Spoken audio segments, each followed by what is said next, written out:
Welcome. This is the How to Use Perforce learning course.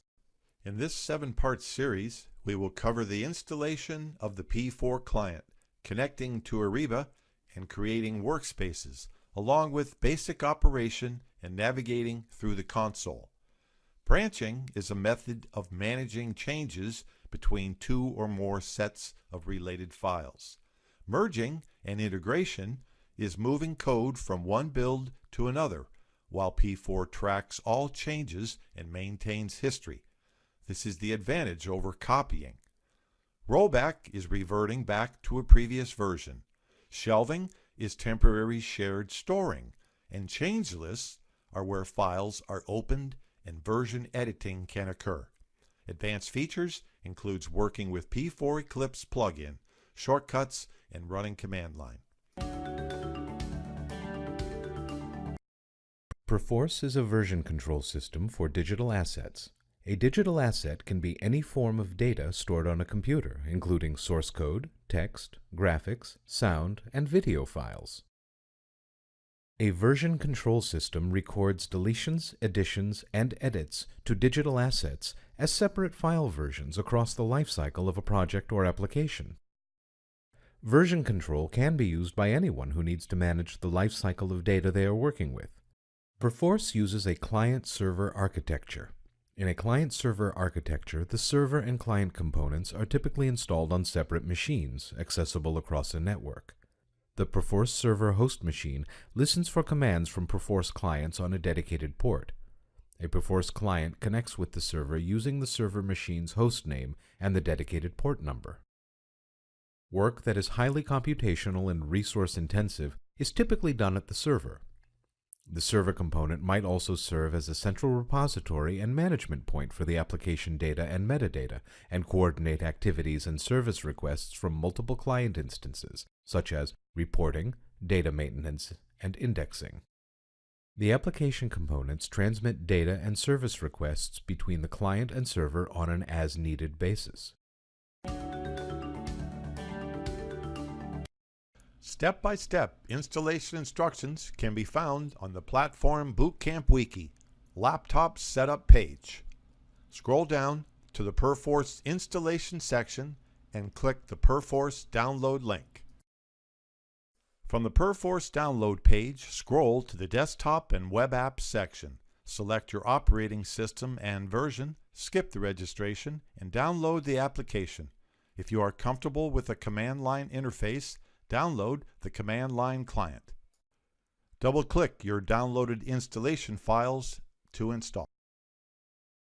When you run P4V for the first time, you need to enter a server and port number in the connection dialog. You can browse to your name here, or just type it in. Next, we need to set up a new workspace. A workspace is the location on your computer where you work on files that are managed by the Helix server. In this video, we'll explain workspace concepts and set one up using P4V, a client application that communicates with the server. The server manages depots, which are shared file repositories. Depots contain every revision of every versioned file. A workspace defines the path of the depot to files required for your projects. This workspace view selects the files to be copied from the depot to your computer. After you get the latest versions of files to your computer, you check them out to edit them. When you are finished editing, you submit them back to the depot. Files you have changed appear in the depot as new versions and are available to other users. Here we are in P4V. All versioned files in the depot are located here in this tab. Your workspace in this tab shows the subset of depot files that are copied locally to your computer so that you may work on them. All project files can be stored together in a directory in the depot, where they are available for your team members to access. However, you can choose to keep only those files you work on in your local workspace. Note that only one version of each file is kept in your workspace. You can choose whether to work on the latest version or an earlier version. Any previous version of a file is available from the depot because the depot stores the entire history of your files. To create a new workspace, go to Connection, New Workspace. The name field gets auto-populated, but rename it to whatever makes sense for you, whether it be project or name-based. Workspace root is the location on your computer where the files in your workspace are kept. Select a location that is easy for you to remember. As a best practice, keep your workspaces in a folder. You can define a new folder here and Perforce will create it for you. In the Workspace Mappings field, you select the directories you want copied from the depot to your workspace. The directories with a check mark are directories that are automatically chosen. This is usually defined by your admin. It's best to cherry-pick only the directories that you want to modify to be copied to your computer. Click this icon to add, or right-click to find your options. Alternatively, you can use the text view. The depot location of the file you want is on the left. On the right is the path of your workspace. This path starts with your workspace location and then repeats the same depot path for the file or directory. When you check the Automatically Get All Revisions, then hit OK, the latest versions of the selected files will be added to your computer. Otherwise, the workspace will populate once you manually sync or get latest revision of the mapped files. After your workspace is created, to add more files from the depot to your workspace, select the desired file or folder and right-click to choose Map to Workspace View. It will be added to your workspace mappings and you can get the latest revision.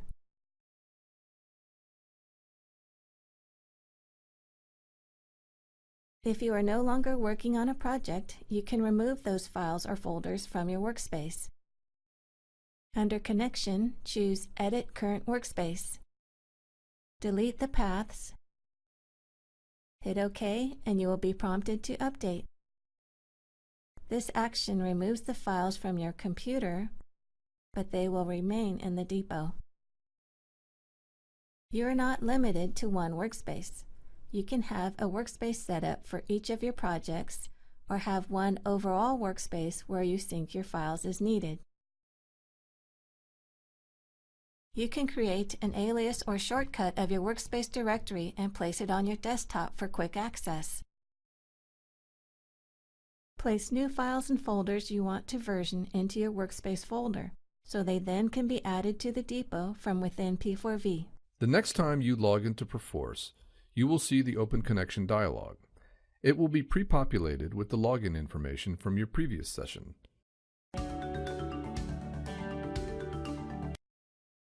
The most common operations in P4V are getting copies of the latest version of some files, performing edits, and submitting the revised files back into the depot. P4V gives you several indications of file status. Here on the eWidget file, we see a caution triangle that indicates we do not have the latest version. From the fractional indicator, we can see that version 2 is the most recent version in the depot, and we have version 1. We context-click the file and select Get Latest Revision. Now we have the latest version from the depot in our workspace on our computer. Most times you would select a whole folder or project to get all the latest versions at once. Here on the enut file, we can see from the blue check mark that at least one other person has the enut file checked out for edit. A quick mouse over shows another developer named Joe Coder is working on it currently. Concurrent development is no problem, so we can check out enut along with eWidget for edit. If you context-click a file, you could select Checkout, or you have the option to check out and open a file in the default editor in one operation. Another quick method is to drag and drop them into the pending change list, which we will do here. The red check marks which just appeared indicate that you have the files open for edit. These files now appear with blue check marks on everybody else's workstation, letting them know that they are checked out by another user, in this case, you. Now we are ready to get to work. Double-clicking on a file opens it in the editor. You can set the default editor for any file type in the Preferences menu of P4V. Now let's open eNut. We'll change this constant and save it. Now let's open eWidget, add a comment, and save it as well. We are now ready to submit these files back into the depot, but we decide we don't want to include the changes to the eWidget file. By electing Revert File from the menu and confirming the selection, you can discard the changes and eWidget is no longer checked out for edit. Now we will submit the eNut file to the depot by selecting Submit and completing the changelist description. Submissions to the depot do not have to be first in, first out. If you want to leave this transaction open, you can select Save to keep these items open for edit while checking out new files, making modifications, and submitting them before this pending change list. For now, we just want to get this new version of eNut into the depot, so we hit the Submit button. Now your work is in the depot on the central server for everyone else to view and edit, and the submitted change list info has been updated to reflect this entry. P4V is the primary interface to all versioned files in the depot. We will be touring P4V on a Windows machine, but the functionality is the same on all platforms. All of the available commands are in the drop-down menus, as you would expect in a GUI, while the toolbar has icons to bring up the commands and views used most often. To see what a button or screen element does, just hold the mouse cursor over it, and P4V displays a descriptive tooltip. Context-sensitive menus are always available as well.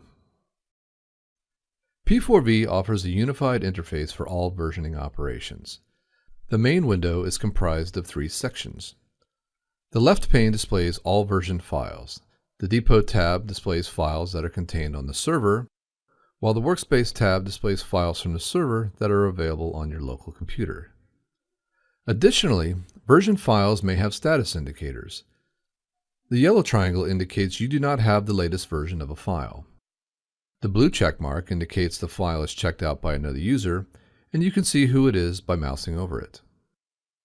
The red check mark indicates a file is checked out by you. The right pane is the work area. It displays views of pending and submitted change list, as well as forms for editing items such as job entry and workspace setup. Each of these screens contains additional information on individual items in that pane, and it can be resized or eliminated if you just want to view the list. Most tabs have more columns you can add to view additional information. Also, you can sort by column type by clicking on the column headers, and you can change the column order. Now, let's add a new tab. The History tab lists all previous file versions with relevant metadata. You can elect to view the versions in the List or Thumbnails mode, and previews are available for most common file types.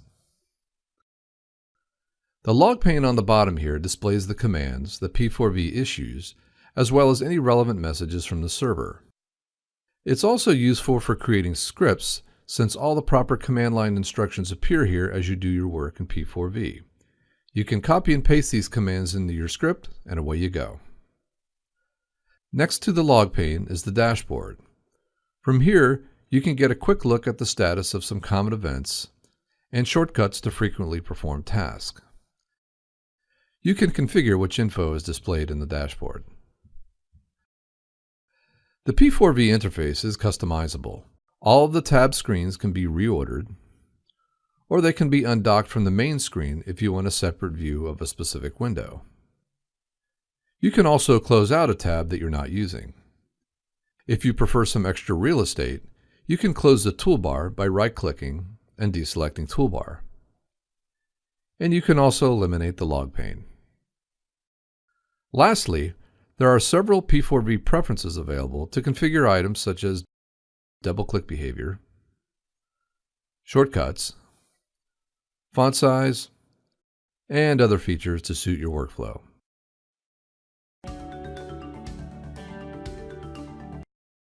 Branching code lines provides a method for developing and maintaining multiple separate groups of files related by purpose, such as a new product introduction or a maintenance release.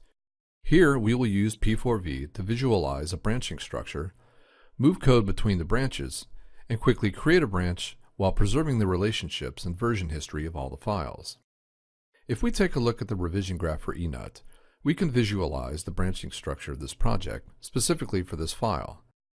We see it started life in the main dev code line before it was branched to release 1.0 where we are working currently. It was also branched into the release 1.5 code line where it has seen some other updates. The release 1.0 code line is in a stable state, so we want to move all the new code to the main dev code line. This operation is called an integrate, since we will be merging all the code changes from the selected files into their ancestor files in the main dev code line. The advantage of integration over copying the files to another directory is that Perforce can track all changes and maintain history no matter how they traverse the code tree. We context click on the Release 1.0 branch folder and select Merge Integrate. First off, you are given two options on the method to integrate. The first option is perfect for simple integrations like this one, where we are integrating changes from one whole branch to another and there is no difference in the branch structure. You simply select the source and target files and complete the operation. The branch mapping method is useful if you have branches with different structures and want the files to traverse to the correct locations with each operation to and from the target branches. You can see a summary of the submit operations in this line, or you can toggle this section open to make changes. In this tab, you can elect how you want the files to be resolved. We will elect to have a safe automatic resolve, which will allow us to manually merge any conflicts if required. The Filter tab enables you to select the range of code evolution you want to integrate from several different elements, including change lists that might contain a bug fix, or file revisions that contain a new feature. The Advanced tab provides several more specialized functions for branching and merging. If you want to permanently modify any options to be part of your normal workflow, you can click the Set Defaults button to bring up P4V preferences. For this integration, the source will be the whole Release 1.0 branch, and we will designate the target as the main dev code line. When you select Merge, a new pending change list is formed. The system knows which files are different from the source and the target, so only those files will be integrated. None of the files have a question mark by the icon indicating a conflict, so we will perform a submit operation. Now, all the latest changes from the Release 1.0 branch have been integrated into the main dev code line, and it is up to date. Next, let's create a new branch.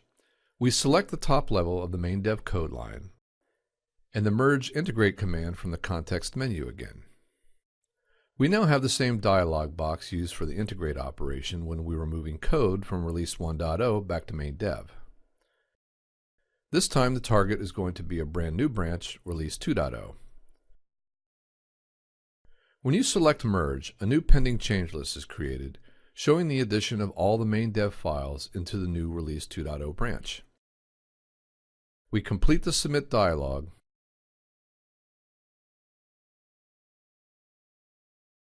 and the changes are now in the depot.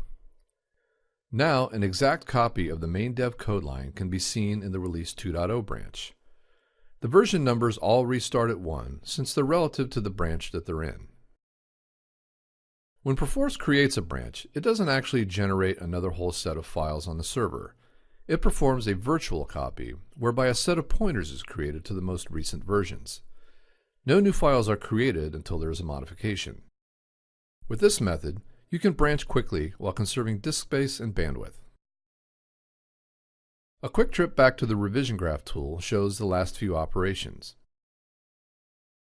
We can see where we started with version 4 in the Release 1.0 branch, then the integration of that code back into main dev, and finally the creation of the Release 2.0 branch.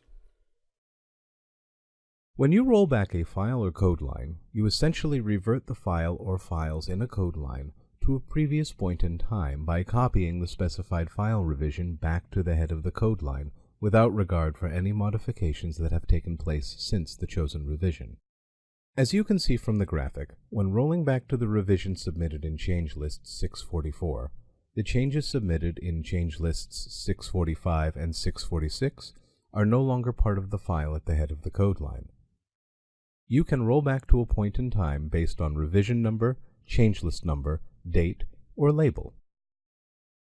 To roll back a file or folder to a previous revision using P4V, context-click on the file or folder and select the Rollback menu option. From the Rollback dialog, configure the rollback options and identify the change list where you want the rollback saved. When you roll back a file or folder, Perforce copies the chosen revision to your workspace and adds the change information to a pending change list. When you submit the change list, Perforce persists the chosen revision to the depot as the head revision. When you back out a change in a file or code line, you remove the changes that were part of a submitted change list while keeping all subsequent changes intact. To back out the most recent change list, simply roll back to the previous revision. Remember that all resolve operations take place in your local workspace and involve a three-way merge between the base, theirs, and yours files. In the simplest case, where the differences between the change you want to remove and the file at the head of the code line are easily identified, you can perform a single three-way merge between the base, the version with the bad change, and the head of the code line. If the changes made in the series of files submitted after the bad change are more complex, you might have to back the changes out sequentially across each version, since the version with the bad change. As a user, you cannot simply delete a change list from the metadata and remove the associated changes to the version files from the depot. A Perforce administrator can permanently remove files from the depot and associated history from the Perforce metadata, but this really defeats the reason for using a version control system in the first place.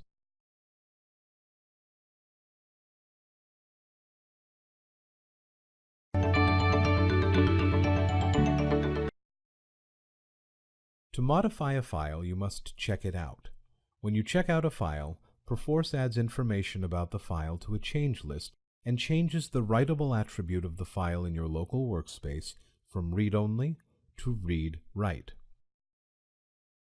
A change list defines a logical grouping of work across a set of files and folders. Information contained in a change list includes the change list identifier, a list of files, the date the changes were committed, etc. The files identified in a single change list can have any combination of changes that might be made to a set of files in a workspace, including edits to file contents, the addition or deletion of files and folders, file renames, etc. To manually create a change list, select the Workspace tab from the directory tree and select Pending from the Work area. Right-click anywhere in the Work area and select New Pending Change List. By default, all users can view change list. Select the checkbox to restrict users. Enter a description and click Save as a numbered change. The change list is created with a unique ID number. Restricted access was not checked, leaving the change list public. To add files to the change list, just drag and drop. Select the change list you want the files added to. To show or remove tabs in the working area, right-click on any column heading. A change list can be in one of three states: pending, submitted, and shelved. Unsubmitted change lists are referred to as pending change lists. Once a change list has been successfully submitted to the server, the change list state is updated to submitted. Shelved change lists are a special form of pending change list. You can use shelved change lists to temporarily store workspace files on the server without submitting your changes to the versioned file repository. The Perforce server keeps track of the files you have checked out in pending change lists stored in the system metadata. When you view a change list in a Perforce GUI client, you are looking at a local copy of the change list stored on the server. Perforce maintains a default pending change list in the system metadata for every workspace. When you check out a file, you can add it to the default pending change list for your workspace or create a new numbered pending change list for your work. Organizing your files across change lists dedicated to a specific scope of work is a good practice. For example, you might have the work you are doing on a new product feature in one change list and the files you are modifying to fix a product bug in another. Perforce keeps track of a number sequence used for change list IDs. When you create a new numbered pending change list for a set of The Perforce shelving feature enables you to store and share snapshots of your files on the central Perforce server. Shelving is useful for preserving snapshots of work in progress so you can divert to another effort, for posting code for review by other users, to validate builds on multiple platforms, and to move work in progress to another workspace, be it yours or another user's. Shelving is not a check-in to the file depot. The shelf is just a place to temporarily stash a file or files and does not include any versioning history contained in the depot files. Shelved files are always associated with pending change list with one shelf per change list. However, there can be multiple files on the shelf.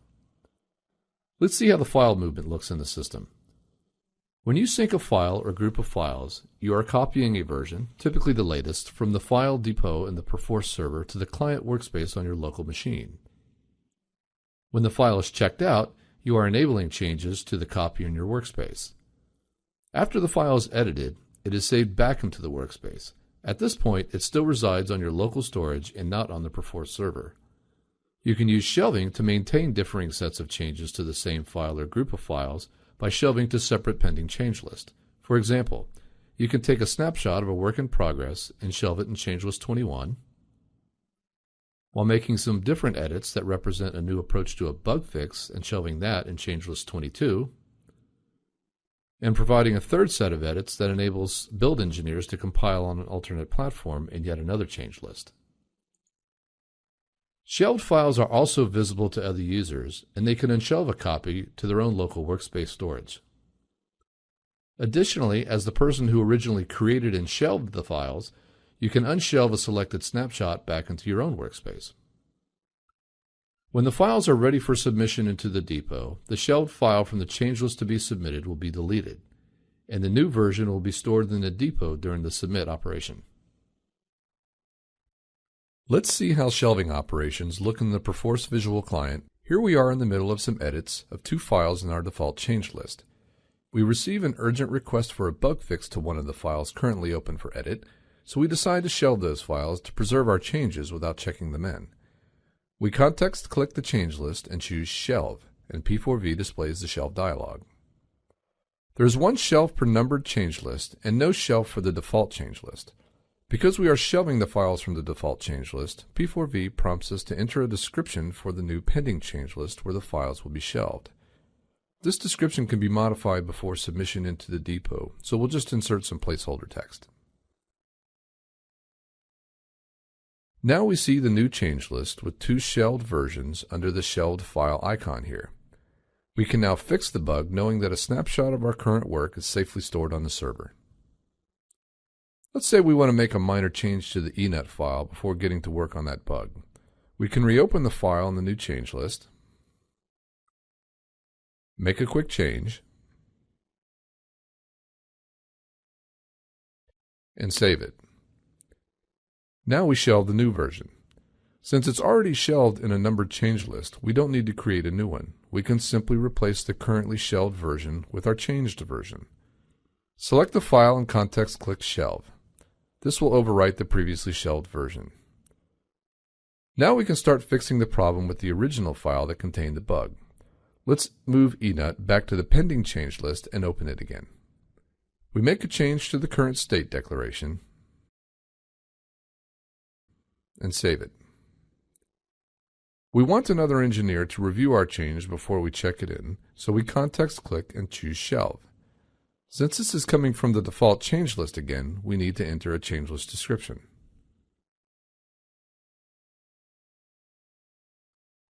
Now we return to our original development task. To unshelve the files shelved prior to fixing the bug, we can select the change list containing the shelved files and context-click Unshelve Files. The dialog box will offer destinations to unshelve the files and a few other options related to your workspace configuration resulting from the operation. Alternatively, you can unshelve the file by simply dragging them back to a selected change list. Now the workspace is restored to its original state and we can resume development where we left off. After a quick edit to eWidget,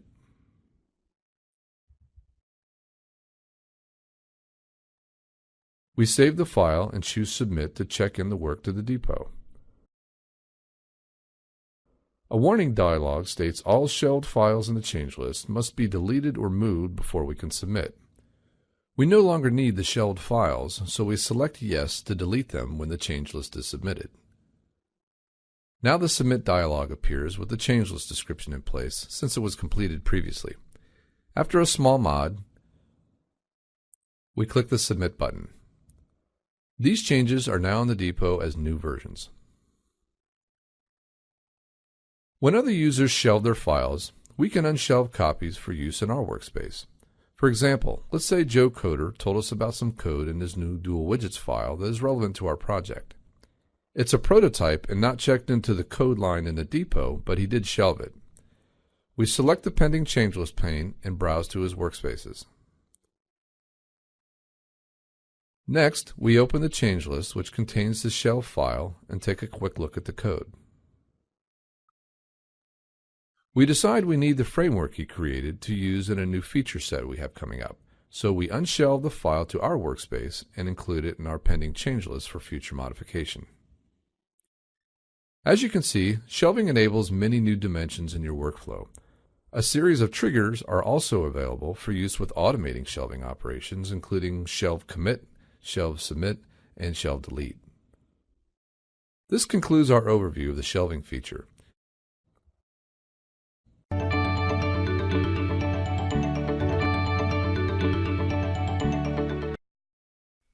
The basic method to upload files into the Perforce depot is to place the files into a workspace. Files in the Perforce depot are stored externally, versioned, and shared. Files in a workspace are local files. The content in a workspace is in a local folder or directory. This folder is in the P4 depot. It contains one file that is stored in P4. To upload additional files into the depot, copy them to the local workspace folder. The one file currently in the depot is also in my workspace. I'm going to copy two files from my download folder to my P4 workspace local folder.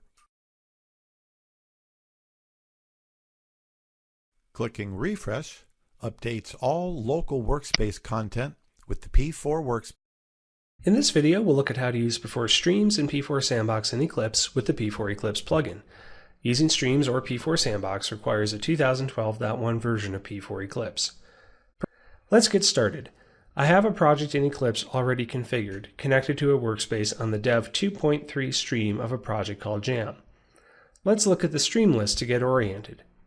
So under the Window menu, I'll go to Show View, Other, and under the Perforce section, I'll select P4 Streams.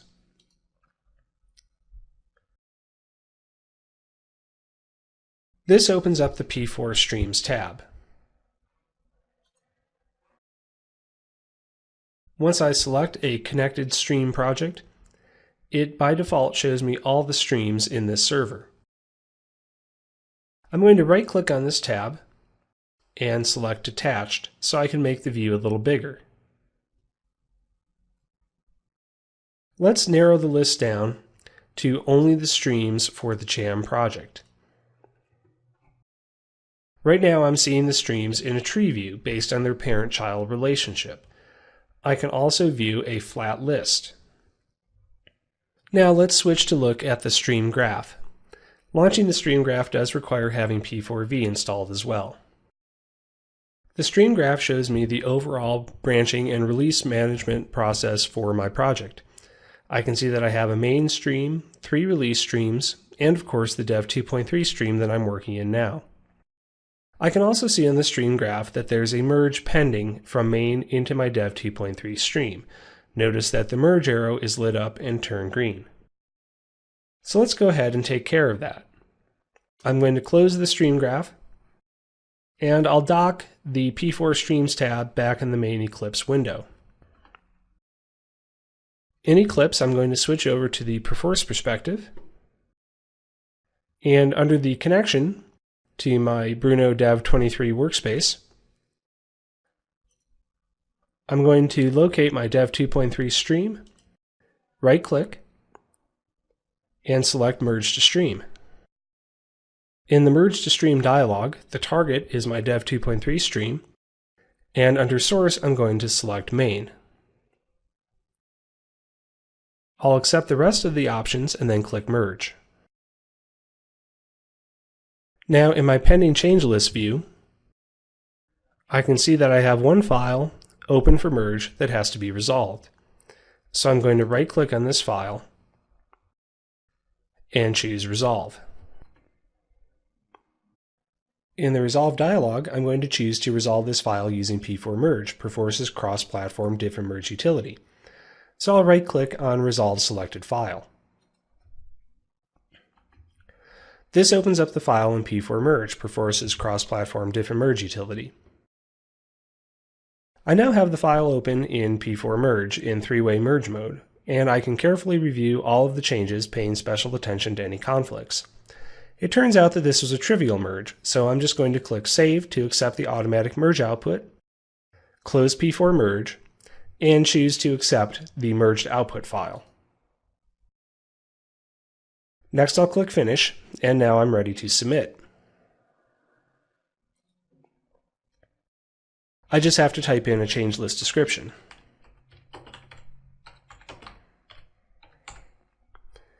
And click Submit. Great, simple enough. Using streams, I'm able to quickly and easily merge and copy changes between streams. I can also create or edit streams. So, while I'm still in the Perforce perspective, I'm going to select the P4 Streams tab at the bottom, and again, I'll right-click on this tab and detach it so I can get a bigger view.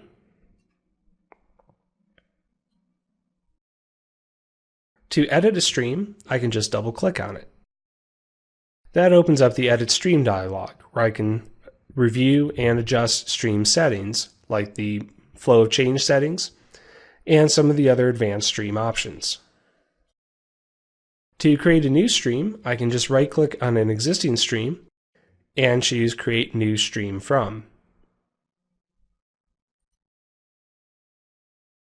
Now I'm going to reattach the P4 Streams tab, and let's take a look at using P4 Sandbox for always-on versioning or working offline.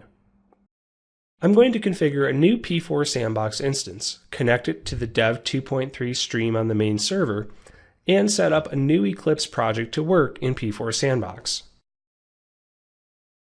To get started, I'm going to right-click on my Perforce server connection and choose Configure Sandbox. That opens up the Sandbox configuration wizard. On the first screen, I can just select the polling interval, which determines how often Sandbox will check on the main server for new work that I need to merge into the Sandbox. I usually select once an hour. On the next screen, I configure the connection settings for my Sandbox instance. You can usually accept the default settings here or check with your Perforce administrator for assistance.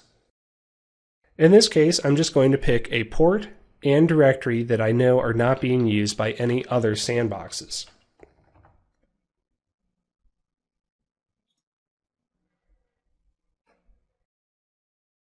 On the final screen, I see a summary of what the Sandbox configuration wizard will do.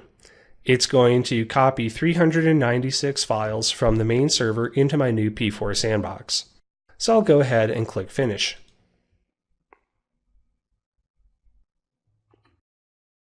When the sandbox configuration finishes, I'm presented with P4 Eclipse's Perforce Server Connection Wizard. This allows me to set up a new connection to the new P4 sandbox. I'll just accept all of the default settings, which will establish a connection to the local stream in my new P4 sandbox.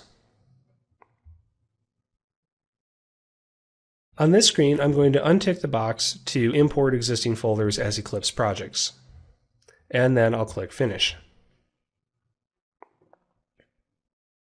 I now have a connection to P4 Sandbox, and the last thing I need to do is make a new Eclipse project.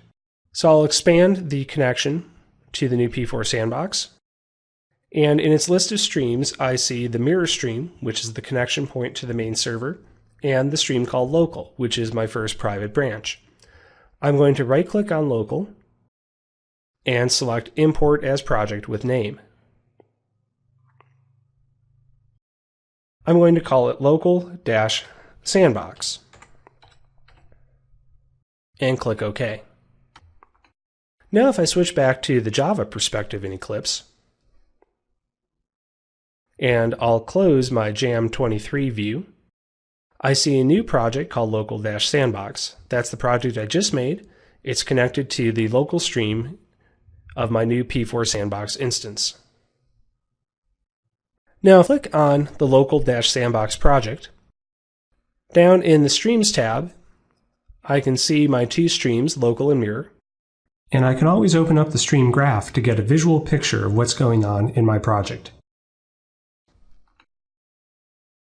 Again, in a new P4 Sandbox, I have my mirror stream, which is the connection to the main server, and the stream called Local, which is my first private branch.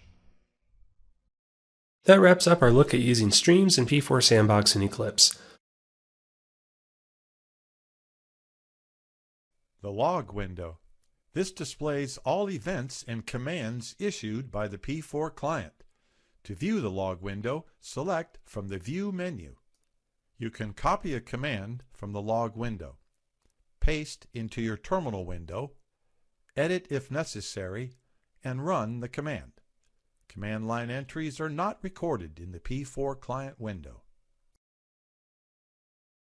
You can exclude files from the synchronizing upon running Get Revision. There are files syncing in the 12s2 folder. I no longer need to sync build 12s2. Select the workspace by double-clicking. Click Edit, select the directory, and view the workspace mapping as a tree. Right-click any directory or folder and select Exclude Tree. The files have been removed from my workspace and will no longer sync. The log window displays the files removed. Want to speed up the syncing of files? Use of parallelization will increase the synchronization time. Use this alias entry in your .bash profile or .profile. We currently have the max number of parallel threads set to 8 on the P4 server. Options L and Q are for less verbose output.